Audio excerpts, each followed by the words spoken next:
Last year, I made a video about developing a mod called TerraCells. It's a roguelike mod inspired by Dead Cells. If you don't know what a roguelike is, it's a genre where you have short playthroughs that reset when you die, and the items you get and challenges you face are randomized. It is still in development, and this video is going to be an update, what we've done so far, what we plan to do, and overall how things are going. One of the most important factors we've been trying to take into consideration is whether the game still feels like Terraria, because at the end of the day, we want it to. And the mod is going to change a lot. We've been trying quite hard to limit ourselves to modifications of vanilla content rather than completely new ones, reimagining what exists instead of creating something entirely new. The Sand Poacher, for instance, is an incredibly forgettable enemy that you basically only ever see crawling around as a discount spider. But we've completely reworked it. It no longer crawls, but it's a tanky desert enemy that walks towards you and tries to stab you with its stinger. To stop you from just walking away, it's able to burrow into the ground and pop out somewhere else. And that's a very common theme, between weapons, enemies, and items, changing what a vanilla thing does instead of making a new one. Probably the first change you'll notice here, the UI. We've reduced the hotbar to 5 slots, and those 5 slots are dedicated to particular items. The first and second slots hold weapons, while the third and fourth hold skills, special items that go on cooldowns after being used. They have powerful, but temporary effects. The fifth slot is for potions. At any given point in time, you have access to a lot of options, but it's limited enough that you can't just carry everything you come across. You need to decide what to take and what to leave behind. But you do still have inventory slots, 4 of them. Any item can go in these 4 slots, so you could carry extra weapons, potions, armor, accessories, or anything else you might want. Speaking of armor and accessories, we've removed all vanity slots and loadouts, leaving only the 3 armor slots and 2 accessory slots. That's for the same reason. The player has options, but they can't choose everything. You need to decide what you want. And, of course, you've got your health and mana. You start with 100 health and 200 mana, and the two are not easy to get back. Your health does not regenerate naturally. You need to use potions, the nurse, or find food to eat. Terraria has a lot of food items in it already, and instead of being a consumable for a temporary buff, it provides a heal when you pick it up. Your mana regenerates extremely slowly, but every enemy that gets hit by a magic attack drops a mana star. Magic weapons are fully designed around their mana usage. Some weapons, like the Inferno Fork, take a ton of mana to cast but deal massive damage. Meanwhile, the laser rifle attacks extremely quickly and generates tons of mana, but it deals quite low damage. The idea is that some magic weapons have these extremely powerful and flashy effects, but you can only use them once or twice before needing to swap to something else to get your mana back. Of course, not all magic weapons have such extreme mana cost differences. Some generate about as much mana as they consume. It turns Mage into more of a mid-range class. Your attacks have distance, but you need to be close enough to collect the mana stars afterwards. So, magic weapons are designed to attack at a medium range.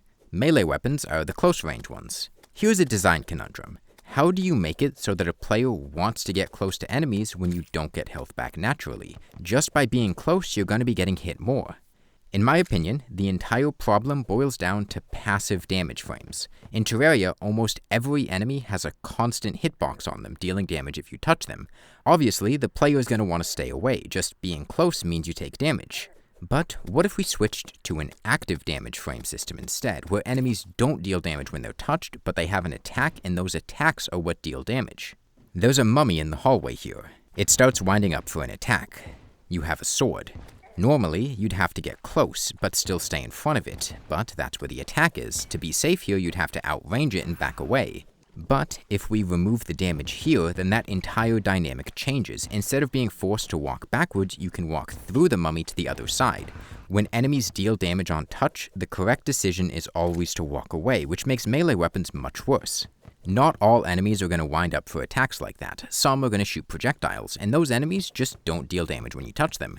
On top of that, there's a rallying mechanic for melee weapons. When you take damage, your HP goes down slowly instead of instantly. If you hit an enemy with a melee weapon, and only a melee weapon, during that time, you'll get some of the lost health back. So, while magic weapons are meant to be used at a medium range with the player going back in to get mana, melee weapons encourage you to get right up in an enemy's face. And that leaves ranged weapons, and obviously those are the long-range option. It's not exactly a secret that the base mechanics of ranged weapons are the most effective in Terraria by a long shot. Add in the fact that you don't get health back naturally, and they become even better because the further you can stay from an enemy, the less damage you'll take. Instead of making ranged weapons bad, we've tried to make the other two classes strong enough that they feel competitive. We've also put in some limiting factors to ranged weapons. Guns have a limited ammo capacity and need to be reloaded, leaving you temporarily vulnerable, while bows are weak unless they're charged up. On top of that, all weapons, except a few melee weapons, do not deal knockback. You can't just sit far away and stun lock enemies before they get close. The zoom level you're seeing here is also intentional. It's locked to 175% for most areas, physically limiting how far you can stay from enemies. Does the class balancing work? It's hard to say because we've only recently started focusing on weapons. For a while we only had guns, bows, and the volcano. I hope it does, and if not, we'll head back to the drawing board. So that's a pretty wide range of effects between the three classes. The idea is for each one to feel distinct, but still engaging and fun. There are some synergies baked into weapons naturally. The volcano, for instance, is pretty weak by default, but if you hit an enemy that's been inflicted with the oiled debuff, such as by using the ale tosser, it becomes incredibly powerful, exploding and dealing a critical hit. A lot of weapons have conditions that, if met, will cause your damage to spike due to dealing a critical hit. But synergies don't stop there. Hard-coding synergies into every weapon would be tedious and ultimately boring, as weapons would always function the same way. This is where modifiers come in a weird hybrid of Terraria and Dead Cells.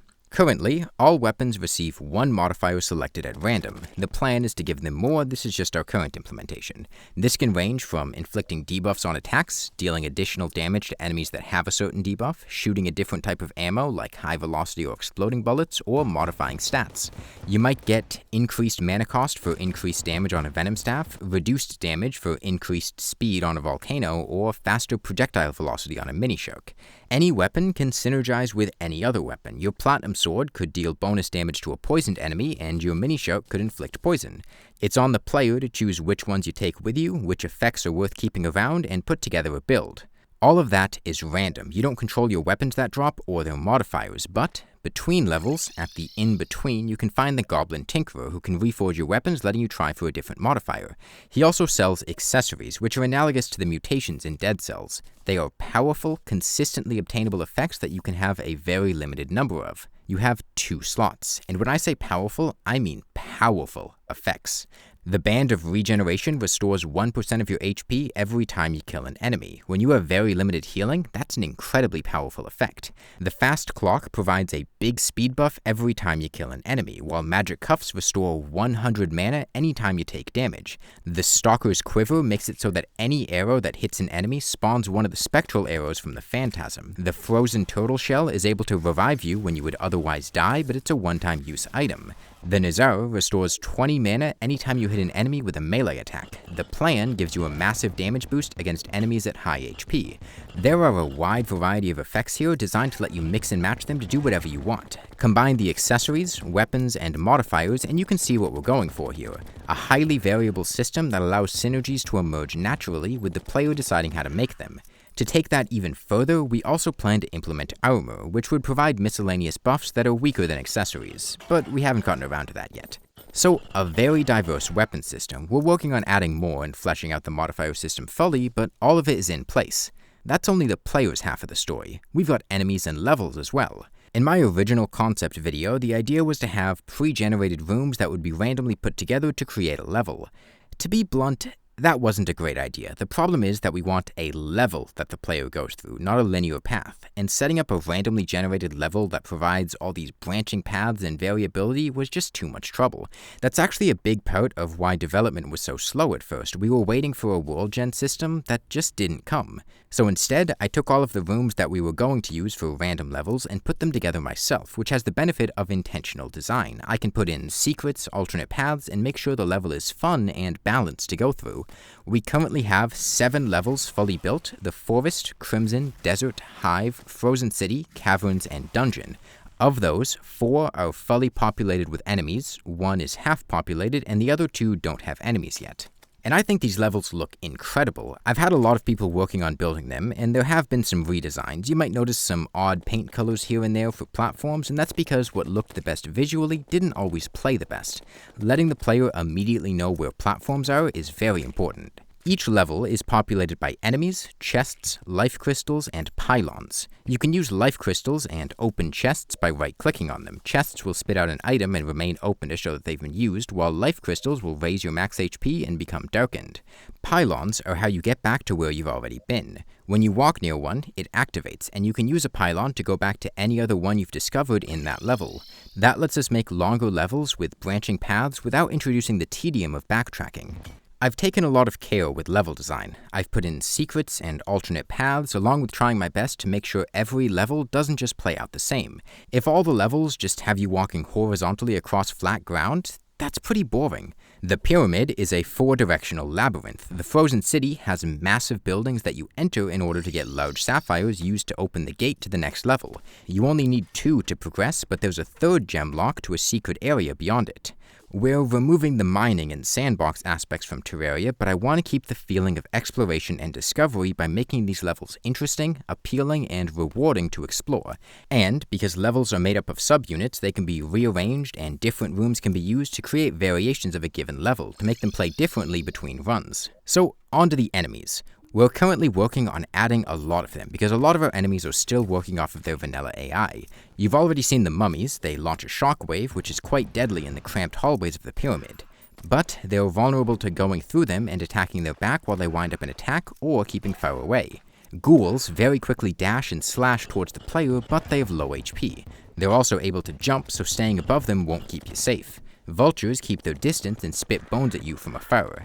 But not all enemies have completely new effects. The frozen city is home to cultist archers and mages. The archers fire arrows that leave shards of ice, while the mages charge up one of the icy spheres that the lunatic cultist uses during his boss fights. Goblin sorcerers fire a giant wave of projectiles, but they move quite slowly and can be destroyed. Goblin archers have a quick flash of light to indicate they're about to fire, giving you a moment to react. A lot of these enemies are still a bit janky and rough around the edges. We haven't had a lot of time to refine things yet.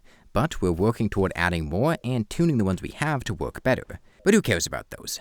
Bosses. Now that's the interesting part. Currently, we have just one, and he is the Brain of Cthulhu. The first boss in the game. Like most of this stuff, it's still in an early stage, so don't be too hard on his visual effects. The idea is the Crimson is this giant sentient landmass, and you have just entered its stomach. The arena entrance is a mouth. The Brain of Cthulhu is using the Crimson to attack you, sending out bloody tendrils, creepers, and waves of bloody spikes. The music kicks in, the arena zooms out, and it starts assaulting you from all sides, with tendrils in sync to the beat of the music. Now, this is the first boss. I didn't want him to be too difficult, so he's not going to be going full bullet hell with constant stuff flying left and right. And one more key thing to note, everything we've been working on has been designed with multiplayer functionality in mind. So, where are we going from here? Is the mod releasing yet? No, not yet. I don't want to release a half-finished mod, but I think we're more than halfway finished by now. All the underlying frameworks have been laid out, and we're mostly working on enemies, items, and visuals. We do still have a couple more levels to build too, the factory and the underworld. We also need to develop a weapon tiering system. For the sake of variety, I want every weapon to be available at one time. If you only had 4 weapons that dropped in the forest, it would always play out the same way. But to scale things up for later levels, more powerful variants of weapons will drop as you progress. Also, you'll notice that there are a bunch of white tiles that say, "Put pot." These are possible spots to put a pot. We have not yet put pot, but pot will be put. I forget they're even there, honestly. You kinda tune them out after a while. If you're interested in working on the mod and have experience with modding, building, or you're an interested artist, you can reach out to me on Discord at Sorbet Cafe. I can't really set a date on when things might be done, but the more people that are able to commit time to it, the sooner it'll be finished. Development was on the slow side last fall, and that's largely due to 2 reasons. One, I originally organized the project to have team leaders that would work out a particular aspect of the mod, like world generation or weapons. The problem is, not all of the team leaders were able to commit the same amount of time, and not all of them were on the same page about what to do. I had been directing the building myself, but the coding side was not going well. I was also busy dealing with a lot of stuff in my personal life at the end of last year, so I couldn't address a lot of the coding issues myself. I couldn't devote much attention to it. People who thought they had more time found themselves unavailable, others were out of their depth, and there was a lot of uncertainty on how to proceed as a result. I had also been delaying some things due to expecting a world generation system to come, and it never did. So, to fix that, I assembled the levels myself and started taking more direct control over the coding side. We've made a lot of progress in the past 2 months. Most of what you've seen on the coding side has been done quite recently. We have 7 coders of varying levels of commitment and capability, and if you have experience and want to join that team, go ahead and send me a message on Discord. The building team is a lot more burnt out, as I think most of them built stuff over the summer and have found themselves unavailable due to school. Also, there is some animation and sprite work to be done. This is primarily a volunteer project, although I have provided some compensation to the people working on it. That is about all I have to say on the mod right now. Hopefully, the next video will be a release announcement.